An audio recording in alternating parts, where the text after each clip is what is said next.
वासुदेवाय। ॐ नमो भगवते वासुदेवाय। ॐ नमो भगवते वासुदेवाय। नारायणं नमस्कृत्य नरं चैव नरोत्तमं देवीं सरस्वतीं व्यासं ततो जयमुदीरयेत्। तष्टप्रायेषु भद्रेषु नित्यं बाहवद सेवया भगवती उत्तमश्लोके भक्तिर्भवति नैष्टुकी। निगमकल्पतरोर्गलितं फलं सुगन्धातमृतद्रवसंयुतं पिबत भागवतं रसमालयं पुरहो रसिका भुवि भावुकाः। ओमज्ञानतिमिरान्धस्य ज्ञानाञ्जनशलाकया चक्षुरुन्मिलितं येन तस्मै श्रीगुरवे नमः। श्रीचैतन्यमनोभीष्टं स्थापितं येन भूतले स्वयं रूपत्वदमाह्यं ददाति स्वपदान्तिकं। वन्देऽहं श्रीगुरो श्रीयुतपथकमलं श्रीगुरोन् वैष्णवांश्च श्रीरूपं साग्रजातं सहगण रघुनाथान्वितं तं सजीवं साद्वैतं सावधूतं परिजनसहितं कृष्णचैतन्यदेवं श्रीराधा कृष्णपादां सहगण ललिता श्रीविशाखान्वितांश्च।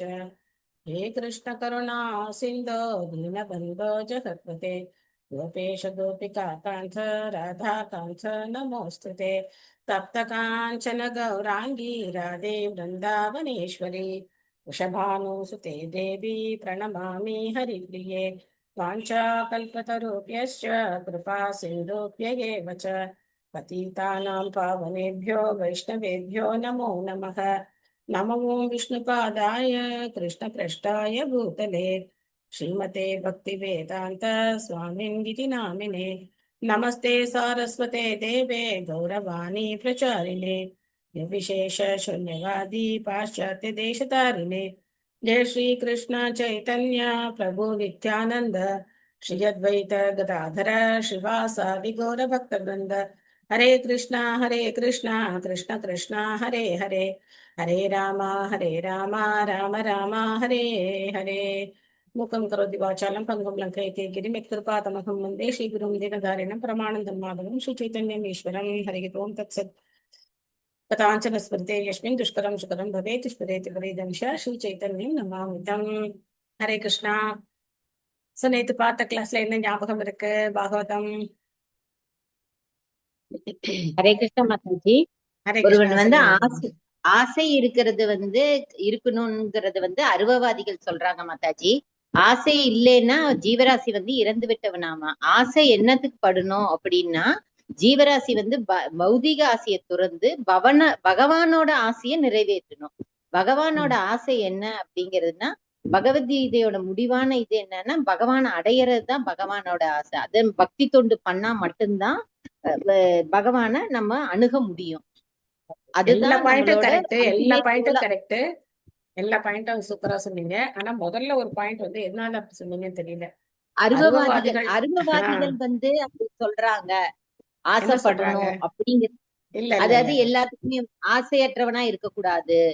இல்ல இல்ல இல்ல இல்ல அது அருவவாதிகளுடைய கருத்து கிடையாது. ஓகே மாதாஜி.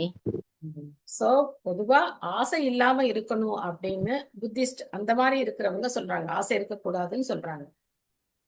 பௌதிகவாதிகள் கிடையாது. ஆசை இல்லாம இருக்கணும் அப்படின்னு பௌத்தர்கள் அவங்க சொல்றாங்க. ஆனா ஆசை இல்லாம இருக்க முடியாது அப்படிங்கறத நம்ம பாக்குறோம். மீதி எல்லா பாயிண்ட்டும் ரொம்ப அழகா நீட்டா சொல்லுங்க. தேங்க்யூ மாதாஜி. ஹரே கிருஷ்ணா. தேங்க்யூ மாதாஜி. ஹரே கிருஷ்ண மாதாஜி. ஹரே கிருஷ்ண மாதாஜி.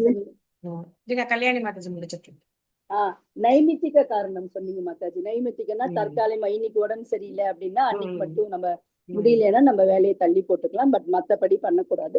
இன்னொன்னு நித்திய கர்மம். இது நம்ம கரெக்டா ப்ரொசீஜரா 4 மணிக்கு எழுந்துக்கணும், பகவான் நாமத்தை சொல்லணும், பகவத் படிக்கணும், கரெக்டா இத பண்ணது நித்திய கர்மம். தேங்க்யூ மாதாஜி. தேங்க்யூ. நிர்மலா தேவி மாதாஜி. ஹரே கிருஷ்ண மாதாஜி. அதாவது பகவான் என்ன ஆசைப்படுறாரோ அதுதான் ஆச்சாரியர் சொல்லுவாங்க. அதனால ஆச்சாரியர் சொல்றத நம்ம கேட்டு வாழ்க்கையில கடைபிடிக்கணும். அப்ப நம்ம பகவான் கிட்ட போயிடலாம் அப்படின்னு சொன்னீங்க.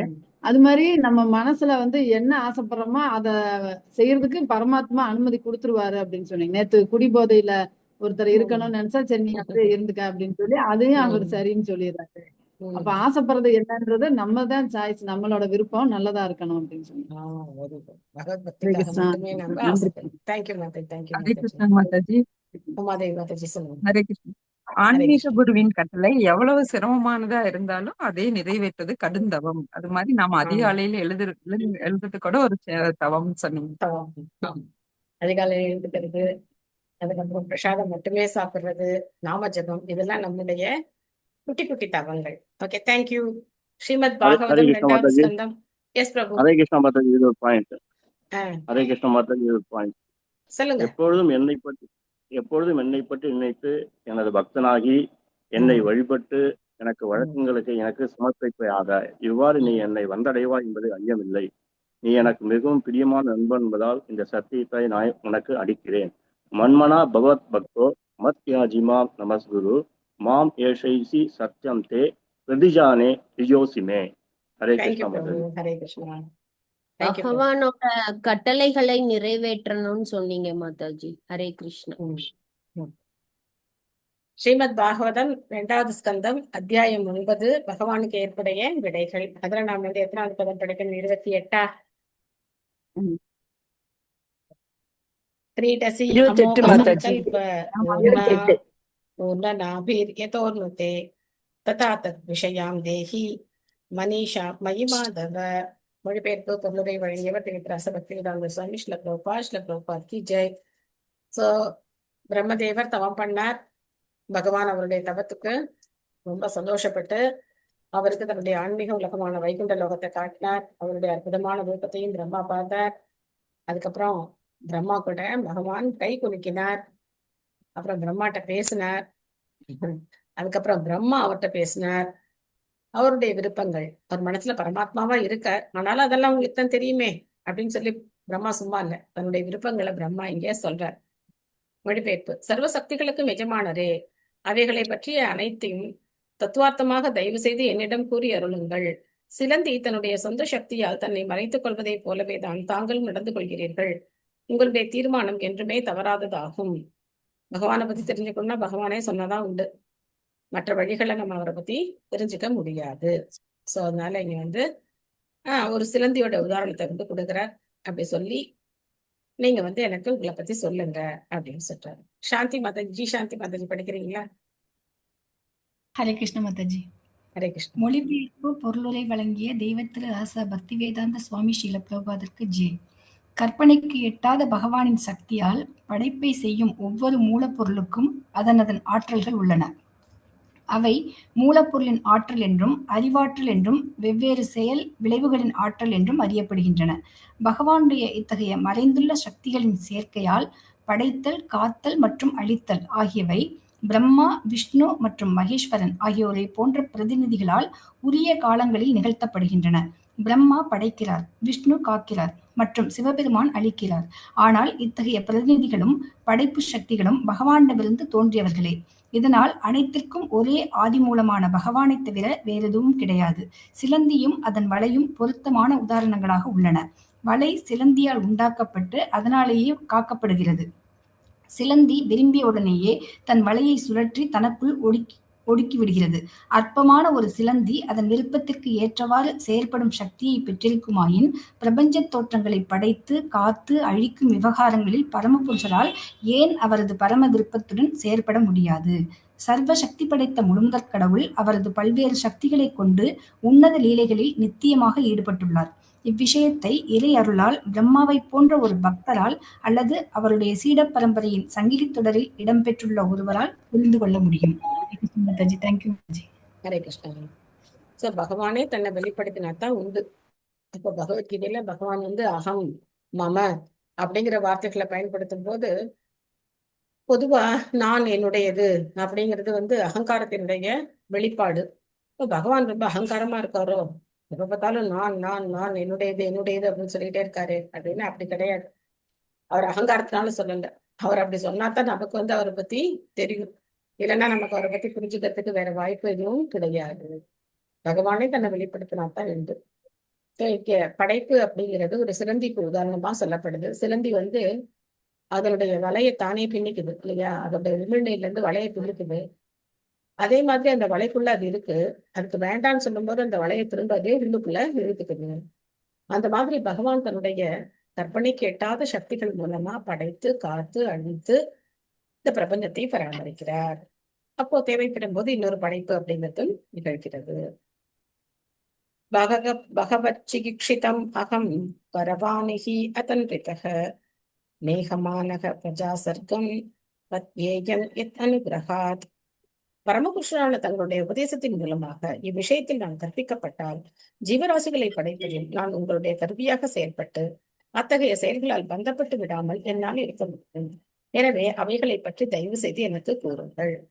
சோ இந்த ஸ்லோகத்துல முக்கியமான வார்த்தைகள் என்ன, முக்கியமான விஷயம் என்ன அப்படின்னா, பத்யேயம். பத்யேயம் அப்படின்னா அந்த விஷயத்தினால நாம என்ன ஆயிடக்கூடாது, பந்தப்பட்டு விடக்கூடாது. இப்போ ஒரு உதாரணம், ஒரு அழகான மாலை போக்குறோம்னு வச்சுக்கோங்க. பகவானுக்காக ஒரு அழகான மாலை போக்குறோம், அதை பகவானுக்கு அர்ப்பணம் பண்றோம். சாதனமா நம்ம இதை பண்ணிட்டோம். அதுல நமக்கு ஒண்ணும் பெரிய ஒரு ஒரு அகங்காரம் இல்லாம அதை நம்ம பண்ணிட்டோம், சரியா? அப்போ அதை பாக்குற ஒருத்தர் இந்த மாலை இவ்வளோ அழகா இருக்கே அப்படின்னு நம்ம பக்கத்துல இருந்து சொல்றாங்க. உடனே என்ன சொல்ல தோணும் நமக்கு? என்ன சொல்ல தோணும்? நான் தான் நான் தான் பண்ணேன். அதை கட்டினேன், நான் தான் அதை கட்டினேன். நான் தான் அதை பண்ணேன் அப்படின்னு. நான் தான் பண்ணேன் அத்தை. நான் தான் அதை பண்ணேன் அப்படின்னு சொல்லி நமக்கு அதை சொல்லணும்னு தோணும். அதே மாதிரி ஒருத்தர் வந்து பக்கத்துல இருக்கிறவங்க அப்படின்னு சொல்றாங்க, யார் பண்ணியிருக்காங்கன்னு அவங்களுக்கு தெரியாது. அவங்க சொல்றாங்க, இன்னும் கூடவே அழகா பண்ணிருக்கலாம் இந்த மாலையை, ஏதோ என்னமோ பண்ணணும்னு பண்ண மாதிரி இருக்கு, இதுல ஒண்ணும் ஒரு பகவானுக்கு ஒரு அர்ப்பணமா பண்ண மாதிரிலாம் இல்லை அப்படின்னு சொல்றாங்க. அப்ப என்ன பண்ணுவோம்? அவங்களுக்கு கோவம் வந்துடும். என்னடா நம்ம இவ்வளவு பண்ணி மத்தவங்க நல்லா இருக்குன்னு சொல்றாளே, இவ மட்டும் இப்படி சொல்றாளே அப்படியும் இருக்கும். இன்னொன்னு, ஐயோ நம்ம நல்லா பண்ணல போல இருக்கு, இன்னும் நல்லா பண்ணணும்னு ஒரு வெளியே எண்ணமும் வரும் சொல்லிக்கவே மாதாஜி. மாட்டோம். டிபெண்ட்ஸ் மாதாஜி, நாம ரெண்டுமே. நாம பண்ணோம்னு சொல்லிக்க மாட்டோம். ஆமா, அதான் முக்கியமா. நான் பண்ணேன்னு அப்ப வந்து சொல்லிக்க ஆஹ் மாட்டேன், அது ஓ முக்கியம். அது சொல்லிக்க மாட்டோம். உம் புகழும் போது நான் நல்லா பண்ணேன்னு பண்ணா சொல்லிக்குவோம், நானு, நல்லா பண்ணாட்டி நான் இல்ல அப்படின்னு பேசாம சொல்லுவோம். இருந்துருவோம் இல்லையா? சரி, யாரையோ சொல்லிட்டு போறாங்க, மனசுல ஒரு கோவம் வந்தாலும் வரும். இவ்வளவு அழகா பண்ணியிருக்கோம், இவங்களுக்கு வந்து அது புரியல, நான் என்ன சூழ்நிலையில இதை பண்ணியிருக்கேன்னு அவங்களுக்கு எப்படி தெரியும்? எனக்கு எவ்வளோ பிஸியான ஷெட்யூல் இன்னைக்கு, இந்த ஷெட்யூல்லையும் நான் விடாம இதை ஏதோ எத்தனையோ இருக்கலாம், அதெல்லாம் நம்ம மனசுக்குள்ள வரும். ஆக நம்ம என்ன பண்றோம், அந்த காரியத்தினால பந்தப்படுறோம். இதே செயலை நம்ம எப்படி பார்க்கணும் அப்படின்னா, பகவானுடைய கருணையினால என்னால இன்னைக்கு இந்த சேவையை செய்ய முடிஞ்சது. ஒரு நிமிஷம் இருங்க, உங்களுக்கு சவுண்ட் டிஸ்டர்பன்ஸா இருக்கா? இல்ல மாதாஜி, ஒண்ணும் இல்ல. ஓகே. ஸோ என்னால இந்த காரியத்தை பகவானுடைய கிருபையினால செய்ய முடிஞ்சது அப்படின்னு நமக்கு எண்ணம் இருந்து அவங்க பாராட்டினாலும் சரி, நம்ம கல்யாணி மாத்தை சொன்ன மாதிரி யாராவது சரியில்லைன்னு சொல்லும் போது, சரி நாம வந்து இது சரியா பண்ணல, பகவான் இவங்க மூலமா அதை நமக்கு வெளிப்படுத்துற, அடுத்த தடவை பண்ணும்போது என்ன பண்ணணும், இன்னும் நம்ம நல்லா பண்ணணும் அப்படின்னு சொல்லி நம்ம வந்து நினைச்சுக்கணும். அப்போ தேவையில்லாம நம்ம அவங்கள்ட்ட போய் நான் அறிமுகப்படுத்திக்கிட்டு, நான் யார் தெரியுமா, இந்த மாலை நான் தான் பண்ணேன், டெய்லி நான் தான் பண்றேன், இன்னைக்கு மட்டும் கிடையாது, டெய்லி நான் தான் பண்றேன், நேத்து பாத்தீங்கன்னா இதை விட சூப்பரா இருந்தது, நாளைக்கு இன்னும் பெருசா பிளான் பண்ணியிருக்கேன், இதெல்லாம் நம்ம வந்து கதை விட்டுட்டு இருக்கோம்னு வச்சுக்கோங்க. அப்ப என்ன அர்த்தம், நாம அந்த செயலால பந்தப்போம். அவங்க புகழ்ந்தாலும் சரி, இல்ல வேற மாதிரி சொன்னாலும் சரி, எல்லாமே நம்மளுடைய ஆன்மீக முன்னேற்றத்துக்காக அப்படின்னு எடுத்துக்கிட்டு, பகவத் கருணையினால நமக்கு இந்த சேவை செய்யற பாக்கியம் கிடைச்சிருக்கு, பக்தர்கள் அதை பார்த்து சந்தோஷப்படுறாங்க அப்படின்னு சொல்லி நாம என்ன பண்ணணும், பகவான்கிட்ட பிரார்த்தனை பண்ணிக்கிறோம், எனக்கு இந்த சேவை கொடுங்க. அப்போ ஒரு சின்ன உதாரணம் தான் இது, ஒரு மாலை கட்டுற உதாரணம். இந்த மாதிரி எத்தனையோ செயல்கள் இருக்கு. ராக்கெட் விட்டுட்டு என்ன பண்றாங்க, இந்த ராக்கெட்டை நான் தான் விட்டேன் அப்படின்னு சொல்லி அந்த பேர், இந்த ராக்கெட்டுக்கு தன்னுடைய பேரை வச்சுக்கிட்டு எத்தனையோ நடக்குது இல்லையா? அந்த மாதிரி எல்லாம் இருக்கும்போது இங்க பிரம்மா வந்து என்ன சொல்ற, உங்களுடைய கருவியா நான் செயல்படணும். ஏன்னா நான் இப்ப படைக்க போறேன், நீங்க தான் சொல்லியிருக்கீங்க படைக்கிற அந்த தொழிலை நீங்க எனக்கு கொடுத்துருக்கீங்க. ஆக நான் இப்ப படைக்க போறேன், இந்த படைத்தல் அப்படிங்கிற தொழிலை நான் செய்யறதுனால என்ன ஆயிடக்கூடாது, எனக்கு கர்வம் வந்துடக்கூடாது, நான் அதுல பந்தப்பட்டுடக்கூடாது. நான் இதை எப்படி செய்யணும்?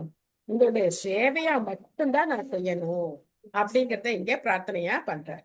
அதனாலதான் பர்யேயம் எத் அனுகிரகாத், உங்களுடைய கருணையினால நான் பந்தப்பட்டுடாம இந்த காரியத்தை செய்யணும். இதுல வரக்கூடிய பேர், புகழ், பெருமை எல்லாம் யார சேரணும்? உங்களைத்தான் சேரணும். இது நான் அப்படின்னு சொல்லி எனக்கு அந்த கர்வம் வந்துடக்கூடாது அப்படின்னு சொல்லி இங்க சொல்றேன். மீனா மதிச்சு படிக்கிறீங்களா?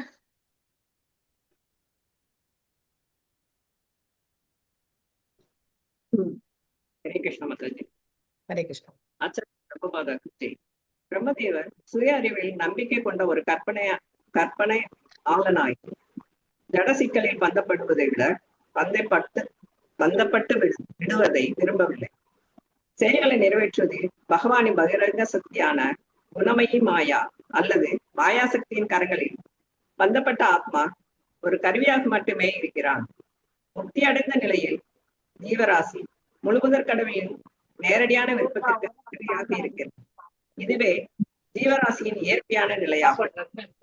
ஜீவராசிக்கு பகவானுடைய மாயாசக்தியின் கரங்களில் ஒரு ஆயுதமாக இருப்பது ஜீவராசிக்கு ஜடபந்தத்தை விளைவிக்கும். பந்தப்பட்ட அந்நிலையில் ஜீவராசி பரமபுருஷரை பற்றியும் அவரது வெவ்வேறு செயல்களை பற்றியும் கற்பனை செய்கிறான். ஆனால் பந்தப்படாத நிலையில் ஜீவராசி நேராக பகவானிடமிருந்தே அறிவை பெறுகிறான். அத்தகைய முக்தியடைந்த ஆத்மா கற்பனை செய்யும் பழக்கம் இல்லாமல் குற்றமற்ற முறையில் செயல்படுகிறார். பகவானின் உன்னத அன்பு தொண்டில் எப்பொழுதும் ஈடுபட்டுள்ள தூய பக்தர்கள் பகவானாலேயே நேரடியாக உபதேசிக்கப்படுகின்றனர் என்றும், இதனால் பரமபதத்தை சென்று அடையும் பாதையில் அவர்கள் நிலையான முன்னேற்றத்தை பெறுகின்றனர் என்றும் பகவத்கீதை 10:10-11 உறுதி செய்கிறது.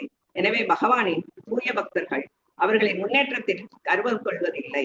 ஆனால் பக்தனற்ற கற்பனையாளனோ மாயாசக்தியின் இருளில் அகப்பட்டு கிடக்கிறான். இவனுக்கு உறுதியான பாதை எதுவும் கிடையாது. கற்பனையை ஆதாரமாக கொண்ட தனது வழி தவறிய அறிவில் அவன் மிகவும் கர்வ கொண்டனாக இருக்கிறான். பிரம்மதேவர் பிரபஞ்சத்திலேயே மிக உயர்ந்த பதவியில் வைக்கப்பட்டிருந்தாலும் கர்வம் எனும் படுகொலியிலிருந்து நம்மை காப்பாற்றிக் கொள்ள விரும்பினார். ஹரே கிருஷ்ணா மாதாஜி. ஹரே கிருஷ்ணா. தேங்க்யூ மாதாஜி. இல்லைன்னா என்ன பண்ணுவோம்?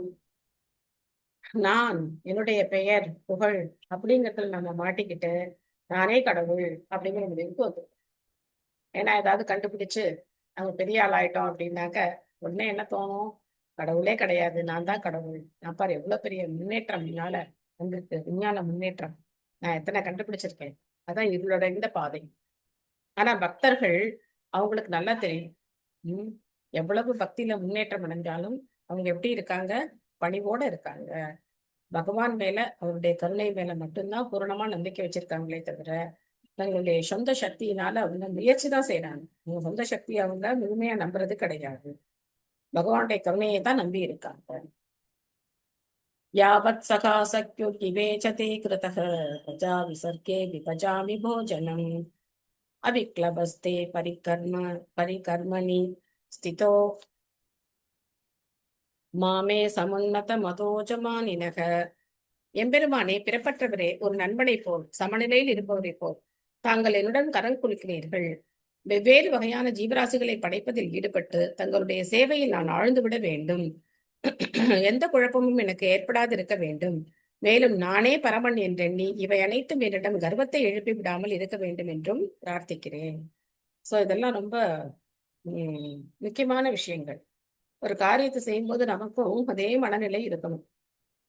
பொதுவா கோலம் போட்டுட்டு தட்சிணார்த்தி முடிஞ்சு, தட்சிணார்த்தி எப்போ பக்கத்துல அப்படி நின்று நாம தர்ஷனம் பண்ணிட்டு இருக்கும் போது நிறைய பேர் பக்கத்துல நிக்கிறவங்க பகவானை பார்த்துட்டு கோலத்தையே என்ன பண்ணுவாங்க? இவ்வளவு அழகா போடும், இவ்வளவு சூப்பரா இருக்கு பார்த்தீங்களா கோலம் அப்படிலாம் வந்து பேசிப்பாங்க. அப்போ கேட்கும் போது எப்படி இருக்கும்னா சந்தோஷமா இருக்கும் ஒரு பக்கம். ஆனா யாருக்கிட்டையும் போய் இந்த கோலம் நான் தான் போட்டேன் அப்படின்னு சொல்லிக்கணும்னு தோணவே தோணாது. ஏன்னா தெரிஞ்சவங்களுக்கு தெரியும், அவங்க வந்து பார்த்து சிரிச்சுட்டு போயிட்டே இருப்பாங்க. தெரியாதவங்கள்ட்ட போய் நம்ம அறிமுகப்படுத்திக்கிட்டு நான் தான் போட்டேன் அப்படின்னு சொல்லணும்னு தோணாது. சோ அந்த எண்ணம் நமக்கு இருந்தது, மனசுல ஆசை, அந்த சந்தோஷம், மத்தவங்க பார்த்து பாராட்டி புகழும் போது அந்த சந்தோஷம் வர்றது இயற்கை. அதுக்காக நம்ம அந்த சந்தோஷம் கூட இல்லாம இருக்கணும்னு கிடையாது. சந்தோஷம் வர்றது இயற்கை. ஆனா அதுக்காக அலையக்கூடாது. பேர் புகழுக்காக அலைய தோணும் சில சமயத்துல. ஆஹா, ரொம்ப தெரிஞ்சவங்க பார்த்துட்டு சும்மா போறாங்களே, ஒண்ணுமே சொல்லாம போறாங்களே அப்படின்னு அவங்ககிட்ட வழிய போய் என்ன நீங்க பாக்கலையா, கரெக்டா மேட்சா தானே போட்டிருக்கேன், ஒண்ணுமே சொல்லாம போறீங்களே அப்படின்னு போய் நாமளா வழிய போய் நல்லா இருக்கு அப்படின்னு அவங்களுக்கு சொல்ல வைக்கணும் அப்படின்னு நம்ம போய் என்ன பண்ணக்கூடாது. அந்த மாதிரி மனசு சொல்லும், அதெல்லாம் மனசு பண்ணும். ஆனா நம்ம என்ன பண்ணணும், மனசை கட்டுப்படுத்தி அந்த கர்வம் நமக்கு வந்துடாம நம்மளுடைய சேவைகளை நாம செய்யணும். இங்க எவ்வளோ பெரிய காரியம் பண்ண போறார் பிரம்மா, சாதாரண விஷயமா பண்ண போறார். 14 லோகங்களை பிரிச்சு அதுல பல்வேறு வகையான 84 லட்சம் வகையான ஜீவராசிகளை அவங்க கர்ம வினைக்கு ஏற்றபடி அகாமடேட் பண்ணணும். இவ்வளவு பெரிய காரியத்தை பண்ண போறார். பஞ்சபூதங்கள் இந்த 24 மூலக்கூறுகளை வச்சு அவர் இந்த பெரிய காரியத்தை பண்ண போறார். அதனால கர்வம் வந்துடக்கூடாது எனக்கு. அதே சமயத்துல நான் தான் பண்றேன் அப்படின்னு நினைச்சு நான் தான் முழுமுதல் கடவுள் அப்படின்னு நினைச்சிடக்கூடாது. ஏன்னா ஆரம்பத்துல நாரதர் தானே கேட்டார், உங்களுக்கு மேல யாராவது இருக்காங்களா, நீங்க தானே முழுமுதல் கடவுள் அப்படிங்கிற மாதிரி அப்படித்தானே நாரதர் அந்த கேள்வி கேட்டார். அப்போ பிரம்மா ரொம்ப பணிவோட சொன்னார் இல்லையா, இல்ல நான் யாரு கிடையாது, சுப்ரீம் கிடையாது, எனக்கு மேல பகவான் இருக்கார் அப்படின்னு சொன்னார் இல்லையா, அந்த மனோபாவம் எப்பவும் இருக்கணும் அப்படின்னு சொல்லி இங்க பிரார்த்தனை பண்ணி. கணிகா மாதாஜி படிக்கிறீங்களா?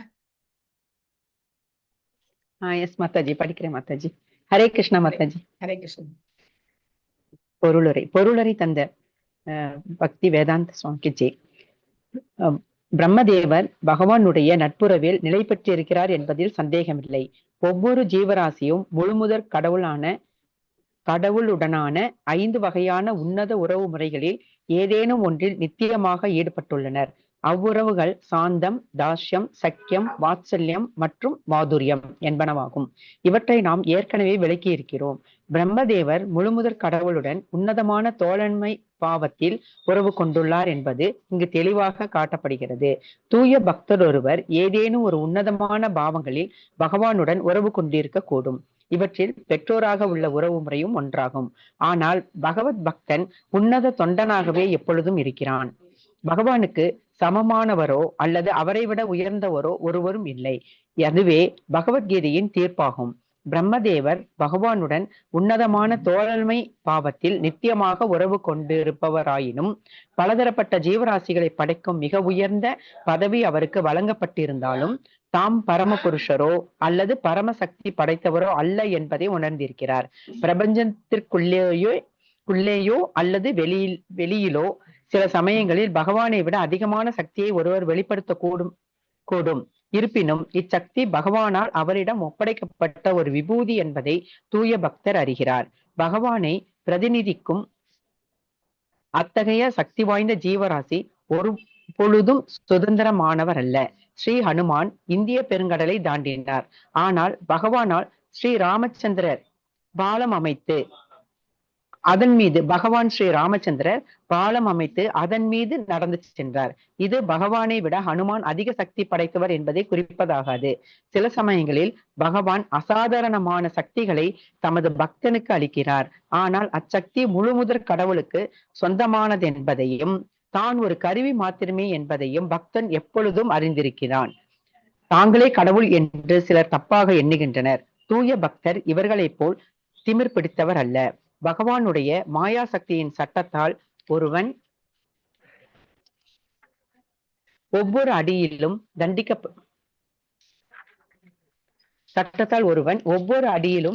தண்டிக்கப்பட்டு வருகிறான். இத்தகைய மனிதனால் பகவானோடு ஒன்றாகி விட வேண்டும் என்று பொய்யாக எப்படி நினைக்க முடிகிறது என்பதை காண ஆச்சரியமாக இருக்கிறது. இத்தகைய சிந்தனையே பந்தப்பட்ட ஆத்மாவின் மிக மாயா சக்தியால் வீசப்படும் கடைசி வலையாகும். செல்வத்தையும் வலிமையையும் சேகரிப்பதன் மூலம் ஜட உலகின் அதிபதி ஆக வேண்டும் என்று அவன் விரும்புவது முதல் மாயையாகும். ஆனால் அம்முயற்சியில் அவன் தோல்வி கண்டதும் பகவானோடு ஒன்றாகிவிட அவன் விரும்புகிறான். எனவே ஜட உலகில் மிகவும் வலிமை மிக்கவனாக ஆக வேண்டும் என்பதும் பகவானோடு ஒன்றாகி விட வேண்டும் என்பதுமான இவ்விரண்டும் வெவ்வேறு மாய வலைகளாகும்.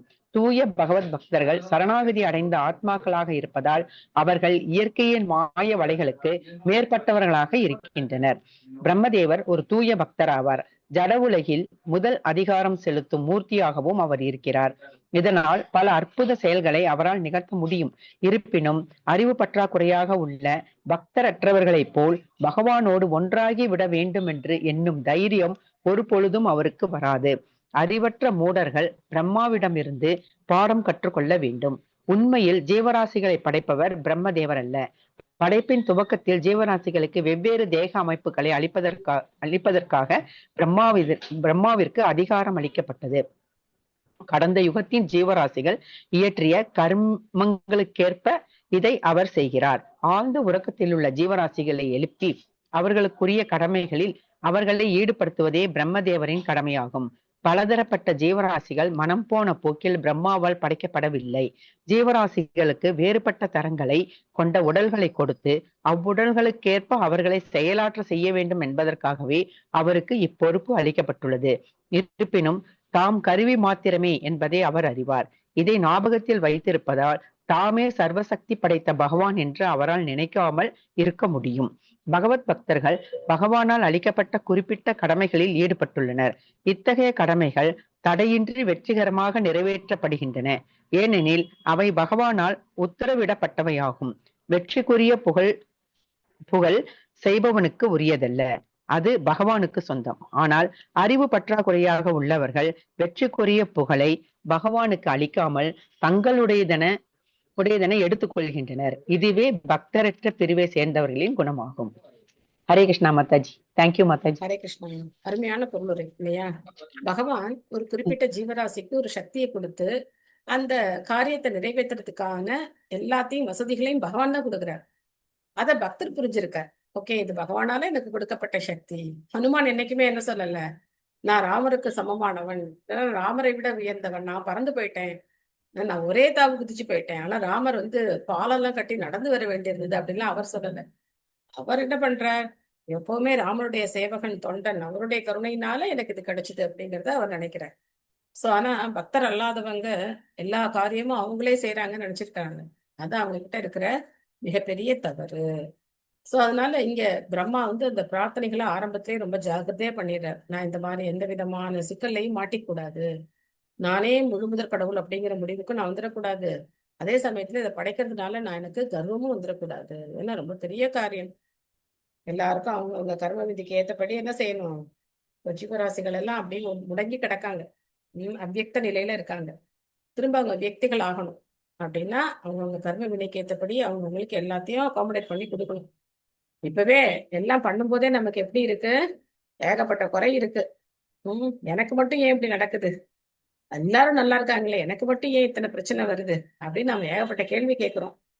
அப்போ எந்த தவறும் இல்லாம செய்யறாங்க. ஒரு ஒரு ஒரு ஊசி முனை அளவு கூட அதுல தவறு கிடையாது. நம்ம கர்ம வினைக்கு ஏற்றபடி என்ன கிடைக்கணுமோ அதுதான் கிடைக்கும், வேற எதுவும் கிடையாது.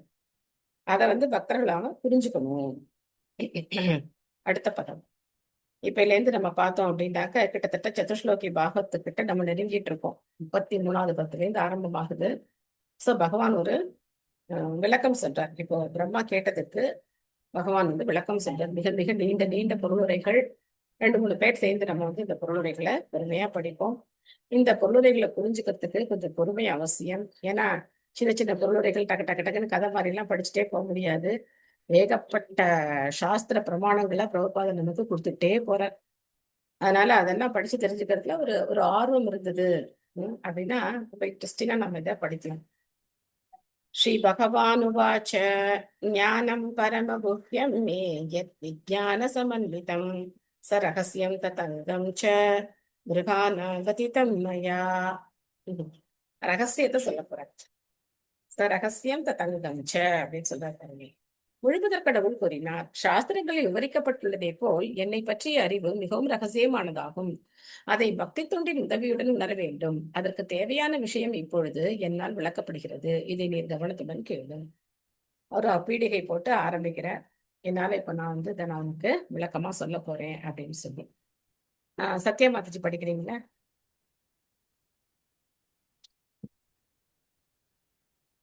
சத்யா மாதாஜி.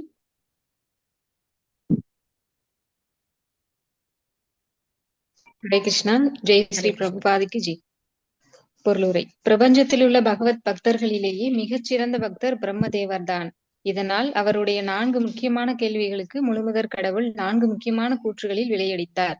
அது 4 பதங்கள் கொண்ட மூல பாகவதம் என்று அழைக்கப்படுகிறது. பின்வரும் மாதாஜி. ஹரே கிருஷ்ணா.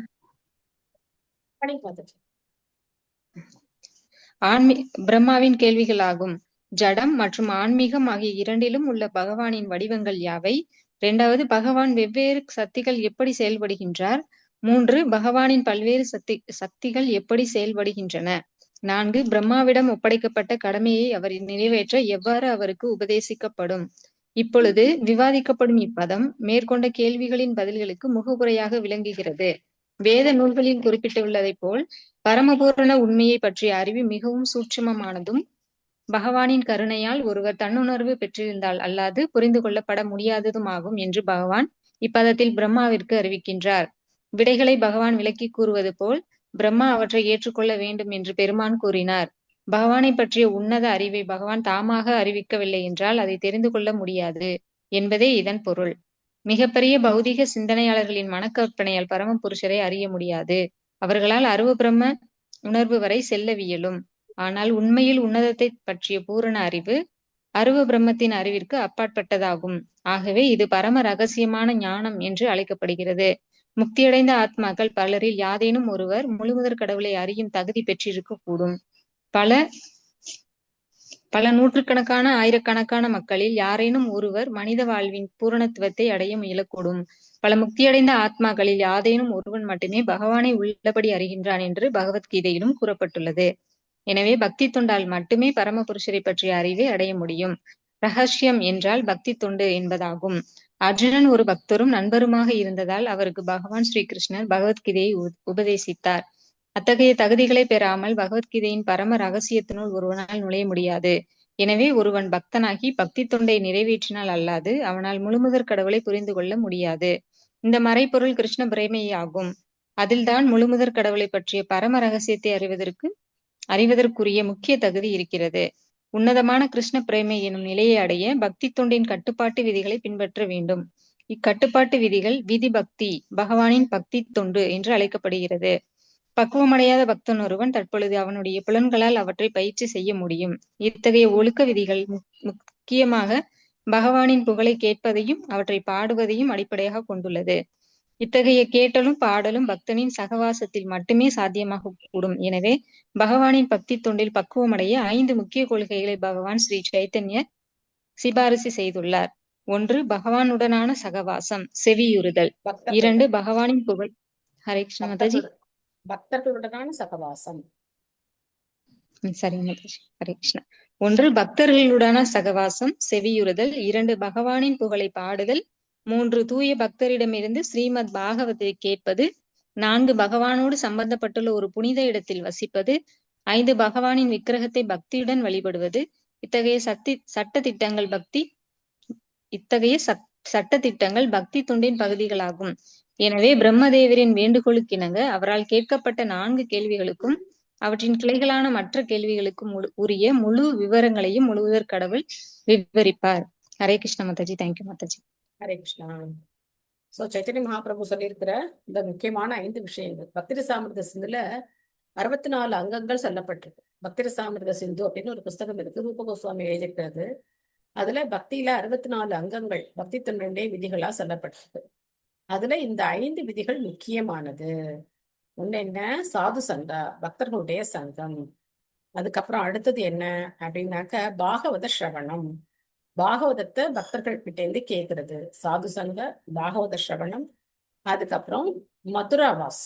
மதுராவாஸ் அப்படின்னா பகவானுடைய லீலாஸ்தலங்கள்ல ஏதாவது ஒரு இடத்துல வசிக்கிறது. பொதுவாவே இந்தியா முழுக்கவே என்னதான் பகவானுடைய லீலாஸ்தலங்கள் தான். எல்லா இடத்துலயும் ஏதாவது ஒரு லீலை நடந்த இடம் இருக்கும். இல்ல நம்ம இருக்கிற இடத்துல துளசி மகாராணியை வச்சு வழிபட்டோம் அப்படின்னா அந்த இடம் பிருந்தாவனம்.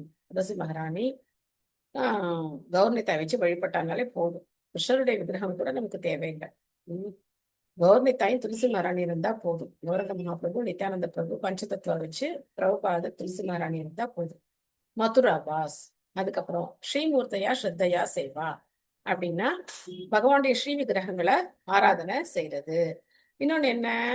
அடுத்தது நம்ம என்ன நம்ம ஒண்ணு பார்க்கல. பக்தருடன் சகவாசம். அடுத்தது பகவானுடைய புகழை பாடுதல், கீர்த்தனம் செய்யறது. அதுக்கப்புறம் பாகவத ஸ்ரவணம். அதுக்கப்புறம் ஒரு புனித ஸ்தலத்துல வசிக்கிறது. இன்னொன்னு விக்கிரகத்தை பக்தியோட வழிபடுறது. சோ இது ரொம்ப முக்கியமான விஷயம். இந்த 5ஐயும் நம்ம என்ன பண்ணணும்? நித்தியம் பண்ணணும். இதை அவசியமா நம்ம வந்து செய்தே ஆகணும். இது சைத்தன்ய மகாபிரபுவால நமக்கு பரிந்துரைக்கப்பட்ட விஷயம். ரூப கோஸ்வாமி தன்னுடைய பக்திரசாமிர்த சிந்து புஸ்தகத்துல இந்த 64 விதிமுறைகளை கொடுத்திருக்காரு. ஒரு தடவை முடிஞ்சா நம்ம 64 விதிமுறைகளையும் படிப்போம். ரொம்ப அற்புதமா இருக்கும். என்னென்ன செய்யணும், என்ன செய்யக்கூடாது அப்படின்னு சொல்லி இருக்கு. பக்திரசாமிர்த சிந்து புஸ்தகம் வந்து இஸ்கானுடைய சட்ட புஸ்தகம் அப்படின்னு பிரபுபா சொல்லியிருக்காரு. அந்த அளவுக்கு அதுல ரூல்ஸ் அண்ட் ரெகுலேஷன் இருக்கு.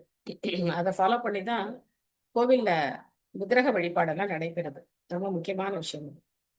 அதுக்கப்புறம் இந்த ரகசியம் என்ன ரகசியம்? பகவானை பத்தின ரகசியம். பகவத்கீதையில எத்தனை இடத்துல இந்த ரகசியத்தை பகவான் சொல்றாரு. ரகசியங்கிற வார்த்தை நிறைய இடத்துல சொல்றாரு. இங்க வந்து 4வது அத்தியாயத்தை பிரபுபாதர் குறிப்பிட்டிருக்காரு. வேற யாருக்காவது இந்த ரகசியம் தெரியுமா? பகவத்கீதையில என்னென்ன ரகசியம் இதுல சொல்லப்படுது? 9வது சொல்லுவாங்க. ராககுக்கியம் 9வது அத்தியாயம். விஞ்ஞானத்தை உடல் அது ஆத்மாதான் அப்படின்னு அந்த சொல்லி கொடுப்பாரு. ராஜவித்யா ராஜகுக்கியம் பவித்ரம் இதம் உத்தமம் பிரத்யக்ஷ அவகமம் தர்மியம் சூஷுகம் கர்த்தும் அவ்யயம். அதுக்கப்புறம் இங்க என்ன சொல்றார் அப்படின்னா, ச ஏவாயம் மயா தேத்யா யோகோ ப்ரோத்தோ புராதனக பக்தோசி மே சகா சேதி ரகசியம் ஹேததுத்தமம் அப்படின்னு சொல்றார். என்னுடைய இந்த உன்னதமான ரகசியத்தை நீ என்னுடைய பக்தனும் நண்பனுமா இருக்கிறதுனால நான் உனக்கு இதை சொல்வேன் அப்படின்னு சொல்றாரு. சோ இன்னைக்கு உங்களுக்கு ஹோம்ஒர்க் வேற எங்க ரகசியம் வருது அப்படின்னு சொல்லி சொல்லுங்க. பகவத்கீதையில இன்னும் நிறைய இடத்துல இருக்க ரகசியம் வேற எங்க ரகசியங்களை பகவான் சொல்றாரு அப்படிங்கிறத வந்து பார்க்கலாம். சோ அதனால இந்த ஸ்லோகம் ஒரு முன்னுரையா சொல்லப்படுது. இப்போ பகவான் அடுத்தது பேசிட்டு 33வது ஸ்லோகத்துல இருந்து அந்த 4 கேள்விகளுக்கு 4 ஸ்லோகங்கள்ல பதில் சொல்ல போற. அதை நாம படிக்கலாம். அடுத்த ஸ்லோகம். யாவான் அகம் யதா பாவோ யத்ரூப குணகர்மகः ததைவ தத்துவ விஞ்ஞானம் அஸ்து மே மத்தனுக்ரஹாத். எனது உண்மையான நித்திய ரூபம், எனது உன்னத வாழ்வு, வர்ணம், குணங்கள் மற்றும் செயல்கள் ஆகிய என்னை பற்றிய அனைத்தும் எனது அகாரணமான கருணையினால் உமது உண்மையான இறைவனின் மூலமாக உமக்குள் எழுந்தருளட்டும். சோ நாமளா கற்பனை பண்ண வேண்டிய அவசியம் கிடையாது. பகவான் அதை நம் இதயத்தில் வெளிப்படுத்துவார். யஸ்ய தேவே பராபக்திர் யதா தேவே ததா குரு தஸ்யைகா கதிதா யத்தா பிரகாசந்தே மகாத்மனக அப்படின்னு உபனிஷத்துல சொல்லப்பட்டிருக்கு. யஸ்ய தேவா பராபக்திர் யதா தேவே ததா குரு. யாருக்கு பகவான் மேலேயும் ஆன்மீக குரு மேலேயும் அசைக்க முடியாத நம்பிக்கை இருக்கோ அவங்களுடைய இதயத்துல பகவானை பத்தின விஷயங்கள் தாமாகவே வெளிப்படுத்தப்படும். இங்கேயும் வந்து அதேதான் பகவான் சொல்றார். உன்னுடைய இதயத்துல என்னை பத்தின எல்லா விஷயங்களும் வெளிப்படுத்தப்படும், உனக்கு அந்த பாக்கியம் கிடைக்கப்படும் அப்படின்னு சொல்லி இங்க சொல்ற. பத்மா மாதாஜி படிக்கிறீங்களா? ஹரே கிருஷ்ண மாதாஜி. பிரணாம்ஸ் மாதாஜி. வாசிக்கிறேன் மாதாஜி. பொருளுரை. பரமசத்தியமான முழுமுதற் கடவுளை பொருளுரை மொழிபெயர்ப்பு பொருளுரை வழங்க ஆசா பக்தி வேதாந்த ஸ்ரீல ஸ்ரீ சுவாமி பிரபுபாதா கி ஜெய். பொருளுரை. பரமசத்தியமான முழுமுதற் கடவுளை பற்றிய அறிவின் நுணுக்கங்களை அறிவதற்கு பகவானின் அகாரணமான கருணையே காரணம். இந்த ஜட உலகிலும் கூட பல மகன்களுக்கு தந்தையாக இருக்கும் ஒருவர் தனது அந்தஸ்தை மட்டுமே வெளிப்படுத்துகிறார். யாரை தகுதியுள்ளவன் என்று தந்தை நினைக்கிறாரோ அவனிடம் மட்டுமே அவர் ரகசியத்தை வெளியிடுகிறார். சமூக அந்தஸ்தில் உள்ள ஒரு முக்கிய மனிதரை அவரது கருணையால் மட்டுமே அறிந்து கொள்ள முடியும். அதே போலவே பகவானை அறிந்து கொள்ளும் முன் அவருக்கு மிக பிரியமானவனாக ஒருவன் இருக்க வேண்டும். பகவானை அறிந்து கொள்ளும் முன் அவருக்கு மிக பிரியமானவனாக ஒருவன் இருக்க வேண்டும். பகவான் எல்லையற்றவர் ஆவார். ஒருவராலும் அவரை முழுமையாக அறிய முடியாது. ஆனால் பகவானின் உன்னத அன்பு தொண்டில் உள்ள ஒருவனின் முன்னேற்றம் பகவானை அறியும் தகுதியுள்ளவனாக அவனை ஆக்கும். பிரம்மாவிடம் பகவான் போதுமான அளவிற்கு திருப்தி அடைந்துள்ளார் என்பதை இங்கு நம்மால் காண முடிகிறது. தமது அகாரணமான கருணையால் பகவான்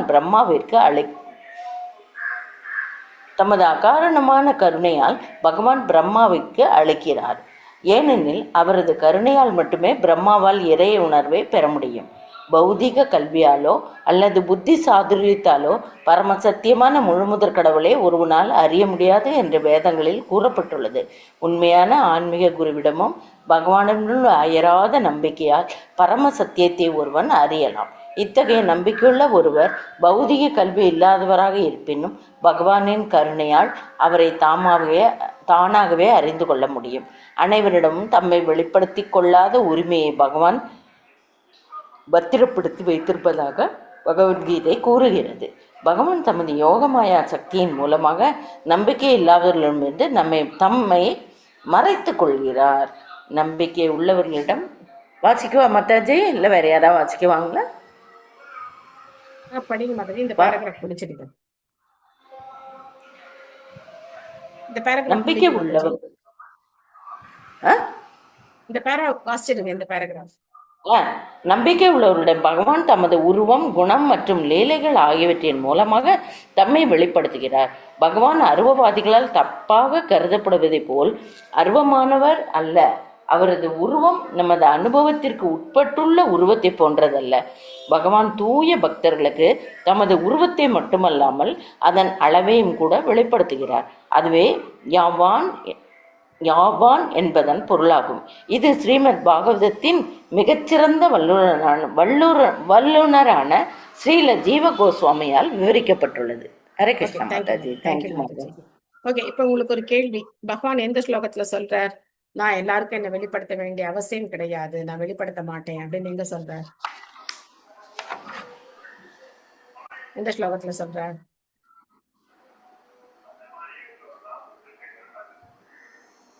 நாகம் பிரகாஷக சர்வஸ்ய யோக மாயா சமாவிருத்தக மூடோயம் நாபிஜானாதி லோகோ மாம் அஜமவ்யயம் அப்படிங்கிற. நான் என்ன பண்ணிக்கிறேன், 3 நாள்ல நான் என்ன மூடிக்கிறேன் அப்படின்னு சொல்றேன். நாகம் பிரகாஷ சர்வஸ்ய யோகமாயா சமாவிருத்தக, யோகமாயை அப்படிங்கிற 3 நாள் நான் என்ன மறைச்சுக்கிறேன். நான் எல்லாருக்கும் என்ன வெளிப்படுத்த வேண்டிய அவசியம் கிடையாது. கடவுளை என் கண்ணு முன்னாடி காட்டு அப்படின்னு யாராவது சவால் விட்டாலாம் காட்டணும்னு அவசியம் கிடையாது. ஆனா எந்த சாப்டர்ல வருது Mataji? Sorry, 7th chapter. Okay 7th சாப்டர்ல லாஸ்ட் செஷன்ல பாருங்க. 7.25 மாதாஜி. 7.25. தேங்க்யூ மாதாஜி. ஹரே கிருஷ்ணா.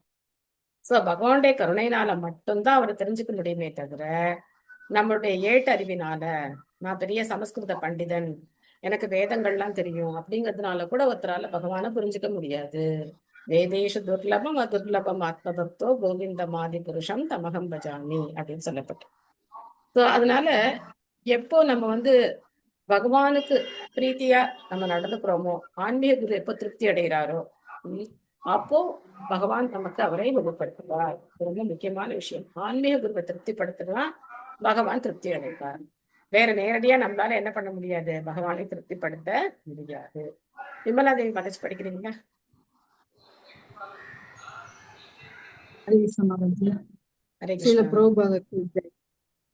பகவானுக்கு ஜட உருவம் கிடையாது என்று வேத நூல்களில் கூறப்பட்டுள்ளது. எனவே அறிவு பற்றாக்குறையாக உள்ளவர்கள் அவர்கள் உருவமற்றவராக இருக்க வேண்டும் என்று முடிவு செய்கின்றனர்.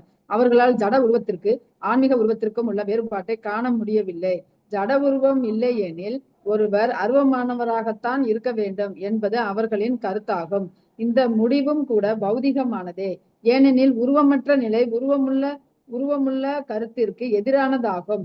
ஜட கருத்தை மறுப்பதென்பது உன்னதமான ஒரு உண்மையை ஸ்தாபிப்பதாகாது. பிரம்ம சம்ஹிதையில் பகவானுக்கு ஒரு உன்னத உருவம் இருக்கிறது என்றும் அவரால் தமது எந்த புலனையும் எந்த நோக்கத்திற்காகவும் உபயோகிக்க முடியும் என்றும் கூறப்பட்டுள்ளது. உதாரணமாக, அவருடைய கண்களால் உணவருந்த முடியும், தமது கால்களை கொண்டு அவரால் காண முடியும். ஜட உருவத்தை பெற்றுள்ள ஒருவனால் அவனுடைய கண்களால் உணவருந்த முடியாது அல்லது கால்களால் காண முடியாது. இதுவே ஜட உடலுக்கும் சச்சிதானந்தமான ஆன்மீக உடலுக்கும் உள்ள வேறுபாடாகும். ஆன்மீக உடல் அருவமானது அல்ல, அது வேறொரு வகையான உடலாகும். ஜட புலன்களால் அதை நாம் அறிய முடியாது. எனவே அருவம் என்பது ஜட உருவம் இல்லை என்பதை குறிப்பதாகாது. அல்லது ஒரு ஆன்மீக உடலை பக்தனற்றவன் தனது கற்பனை முறையால் அறிய முடியாது. பகவான் தமது பலதரப்பட்ட ஆன்மீக உடல்களை பக்தனுக்கு வெளிப்படுத்துகிறார். ஜட உடல்கள் வெவ்வேறு தேக அம்சங்களை கொண்டவையாகும். ஒன்றுக்கொன்று ஒத்த தன்மை உடையவையும் ஆகும். பகவானுடைய உன்னதமான உடல்களில் சில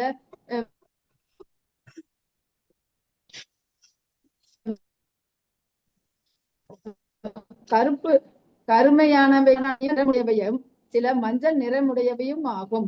அவற்றில் சில 4 கரங்களை உடையவையும் சில 2 கரங்களை உடையவையும் ஆகும். அவற்றில் சில மீன் வடிவத்தையும் சில சிங்கத்தின் வடிவத்தையும் கொண்டவையாகும். சமசக்தி கொண்ட உன்னதமான இவ்வுடல்கள் அனைத்தும் பகவானின் கருணையால் அவரது பக்தர்களுக்கு வெளிப்படுத்தப்படுகின்றன.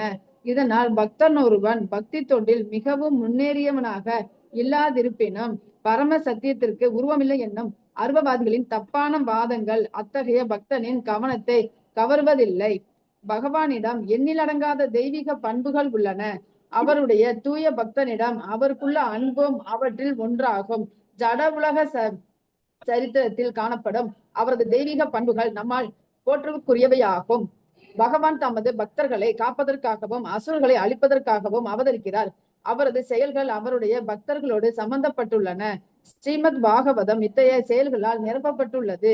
இத்தகைய லீலைகளை பற்றிய அறிவு பக்தர் அற்றவர்களுக்கு கிடையாது. பகவான் 7 வயது நிரம்பியவராக இருந்த பொழுது கோவர்த்தன மலையை தூக்கி பிருந்தாவனத்திலிருந்து தமது தூய பக்தர்களை இந்திரனின் கோபத்தால் விளைந்த பெரும் மலையிலிருந்து காப்பாற்றினார். 7 வயதுடைய சிறுவன் கோவர்த்தன மலையை தூக்கினார் என்பது நாஸ்திகர்களுக்கு நம்ப முடியாததாக இருக்கக்கூடும். ஆனால் பக்தர்களுக்கு இது பூரண நம்பிக்கைக்குரியதாகும்.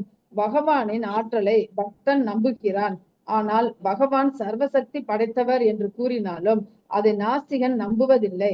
பகவான் என்றும் பகவானே என்பதையும் லட்சக்கணக்கான ஆண்டுகள் தியானம் செய்வதாலோ அல்லது கோடிக்கணக்கான ஆண்டுகள் மனக்கற்பனையில் ஈடுபடுவதாலோ ஒருவனால் பகவானாக முடியாது என்பதை அறிவு பற்றாக்குறையாக உள்ள இத்தகைய மனிதர்கள் அறிவதில்லை.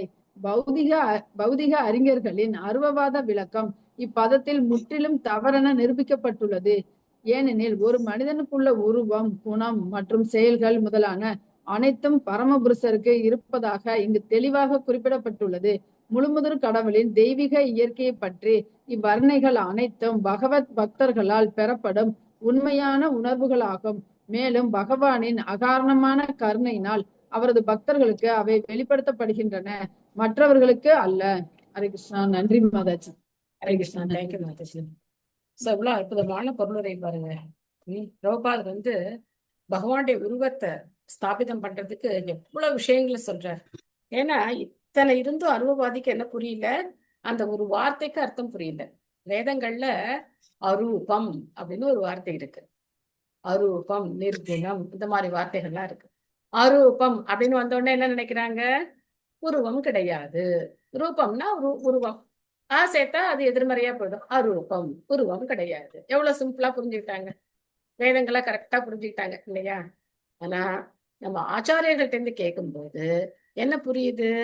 அரூபம் அப்படின்னா நம்மள மாதிரி ஒரு பௌதீக உருவம் அவருக்கு கிடையாது. அவருடைய உருவம் ஆன்மீகமானது.